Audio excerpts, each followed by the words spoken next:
ಜಿಲ್ಲೆಯ ಚಿಂಚೋಳಿ ತಾಲೂಕಿನ ಚನ್ನೂರು ಗ್ರಾಮದಲ್ಲಿ ಪ್ರಕೃತಿ ತನ್ನ ಅದ್ಭುತವನ್ನು ತೋರಿಸಿದೆ.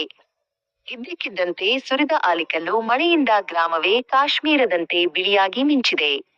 ನೆಲತುಂಬ ಐಸ್ ಕಲ್ಲುಗಳು ಹಾಸಿಕೊಂಡಿದ್ದು ಜನರು ಆಶ್ಚರ್ಯದಿಂದ ಈ ದೃಶ್ಯವನ್ನು ಕಣ್ತುಂಬಿಕೊಂಡರು.